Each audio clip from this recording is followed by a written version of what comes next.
So the first thing I have here is the shredded vegetables, okay? So I actually prepped this beforehand, and I can explain to you guys how to do it, but this is shredded cabbage and shredded carrots, and I actually have a video on how to sort of shred them in the in the food processor. But basically one cabbage yields all of this. Like there's so much. And this is like several large carrots, okay? So it's important to just like have that sort of prep beforehand. And in this recipe for 8 people, it does say to use the whole cabbage, but you know, you have to sort of go by how much you think you're going to need. So for this amount right here, this is probably enough for 2 people.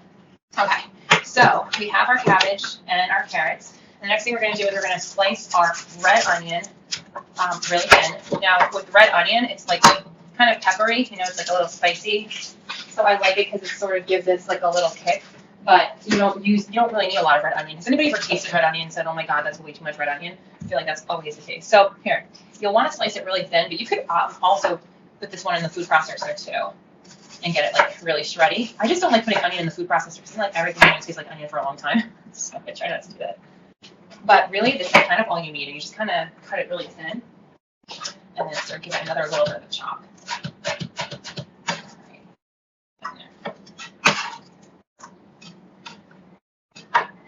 The next thing I'm going to do is, it says in the recipe to actually use dried cilantro, but I mean, if it's a salad, you can always do fresh. In fact, you can do fresh in most recipes for cilantro. I really, really like it. And you don't need a lot. So this would probably be like the equivalent of 2 tablespoons. I'm just going to chop it fine.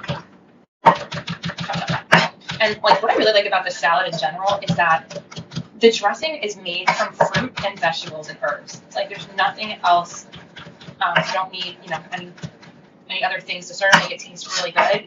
And I think that's so much better than throwing a salad on the table with a whole bunch of dressings that are just not so great for you. All right, those bad boys go in there. All right, now the mango. So everything's washed, by the way, just so you know. So I'm going to slice up, I think, let's do the mango first. I think in the recipe it says to use a whole mango, so I'm probably just going to use like a quarter of it. So what I usually do, I don't know how like you guys do it, but I usually try to find the pit of the mango, and I realize that if this is the thinner portion here that I'm cutting into, then all the meat is really going to be here. If that makes any sense when you're cutting around the pit. Okay, and so then I just peel it back. This morning I texted Camille, I had a little bit of a mango crisis. I was about to make the Caribbean mango slaw and I had no mango. So I was actually going to use a peach, which totally would have worked, I think. Like you could use a peach, you could use even an apple. You know, you don't have to use a mango for this. But I actually also forgot cilantro and I also forgot red onion, so I went and got all that stuff anyway. But just if you guys didn't have it on hand, you know, or you had other things you wanted to get rid of, any fruit would really sort of go well in here. So I'm kind of slicing it as thin as it would be as if it was like the slaw. I think that's enough. I don't know why it's almost cut. It's got the rib in it, I think. Just throw you in there because it's going to taste good anyway. Okay. Constantly washing my hands through this process. All right, the next thing. You got your lime and your orange. In the recipe, you use the whole thing. I'm going to use half. And what I usually do, and I learned this bartending. Yes, I used to be a bartender. When you want to squeeze the juice out of something like an orange, lemon, or lime, first you hit it. And this way, like the juices get all prepped to be squeezed out. And so for this, I'm going to squeeze it. See how like it's so easy to just squeeze the juice out after that. And then I'm going to take a microblade, just like a zester. If you guys don't have one, you don't really need it, but I think it just gives things so much more flavor. And if you want it, you're not sure what the heck it is, just send me an email and I will find it on Amazon for you and have it sent. So if you just want that nice orangey flavor, don't microplane your hand. I just did that and it really hurts. Just kidding. Oh, okay. You kind of get the zest out this way on this side that doesn't have the sticky parts. Okay, same thing with the lime.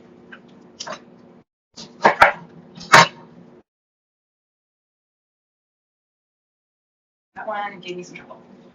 There we go.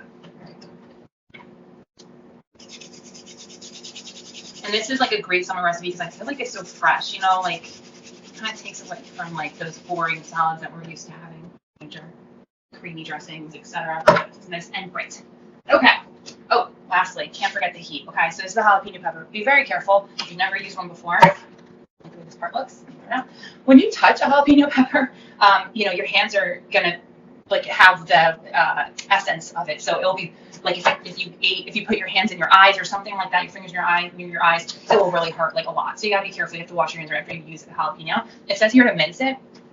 This is a good amount, I think. Now, if you take out these seeds on the inside, it's a lot more mild. But I like things really spicy, and I'm not sure how your houses are, but if they like things spicy, keep the seeds inside, keep the little rind in there, and give it a nice chop. Now, this goes with the marinated shrimp skewers, but like this can go with a lot of other dishes. In fact, it's not a bad idea to make a salad like this.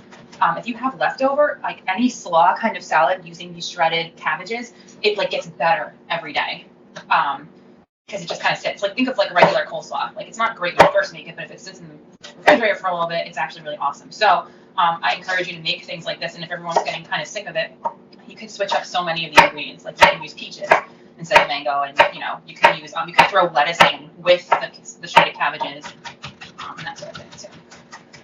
You can use lemon instead of lime. I can go on. I can go on forever. Red wine vinegar works really well with some like toasted nuts and some sesame oil. Okay, minced fresh jalapeno. Take this to the side. All right, now you guys can see all the friends are in there together. And this is what I mean by it's not a bad thing to use salt. You don't need that much salt, but you should have it because that will bring out all of the flavors in here. It will bring out the sweet. It will bring out the heat. The sweet and the heat. So you use a little bit of salt just like that. You sprinkle it on. Some pepper.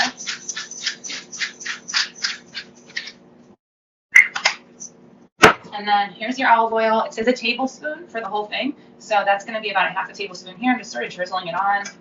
And now I'm going to toss it. And it takes a minute. They sort of have to get married. Sit for a few seconds. You need to really toss it well. And then like the juices from all of the fruits. So you have like the lime, you have the mango, you have the orange, you have the zest of all of it. All of that is creating the dressing with the olive oil. And then the salt and pepper really enhances that flavor, but also the salt will draw some of the water out. So as time goes on, the dressing becomes more. You don't need a whole ton of it. And here you go.